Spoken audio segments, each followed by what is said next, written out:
Eto naman, makisaya naman po tayo sa pagdiriwang ng Pride March na kasalukuyan pong isinasagawa sa University of the Philippines, Diliman. Yan ang ulat ni Gab Villegas.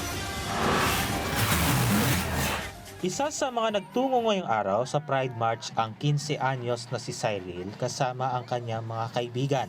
First time nila na makiisa ngayong taon at para sa kanya, mahalaga ang kanyang pakikiisa. Super halaga po na supportahan po natin yung LGBT. Kasi sobrang dami pong discrimination.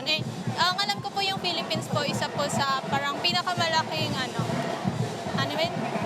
parang mas marami pong LGBT here in the Philippines. Kaya dapat po, pahalagan po natin yung mga LGBTs. Ganito rin ang saloobin ni Chloe na pangatlong beses nang lalahok sa Pride March ngayong taon. It is very important since it's the only day that we celebrate Pride.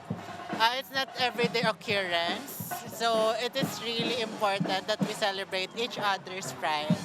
Ilan lamang sina Cyril at Chloe sa libo-libong nakiisa sa Lavlaban sa University of the Philippines Diliman sa Quezon City. Isa lamang ang Lavlaban sa mga aktibidad na idinadaos ngayong araw bilang pagdiriwang ng Pride Month ngayong buwan. Ilang kalsada rin sa Metro Manila ang sarado para sa mga motorista ngayong araw. Sa Quezon City, sarado sa mga motorista simula kaninang alas 6 pa ng umaga ang University Avenue, Emilio Jacinto Street, Ilanan Street, Osmeña Avenue, Rojas Avenue at Lacandula Street. Pansamantala namang isasara ang 3 hanggang 4 na lane ng Commonwealth Avenue depende sa dami ng dadalo sa Pride March. Maglalagay rin ang traffic cone sa kalsada bilang gabay sa mga lalahok sa marcha.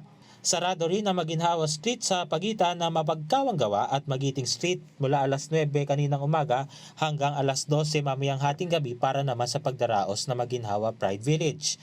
Bukod sa performances, handog rin ng Maginhawa Pride Village ang iba't ibang merchandise na ibinebenta ng mga negosyo na nasa kahabaan ng nasabing kalye.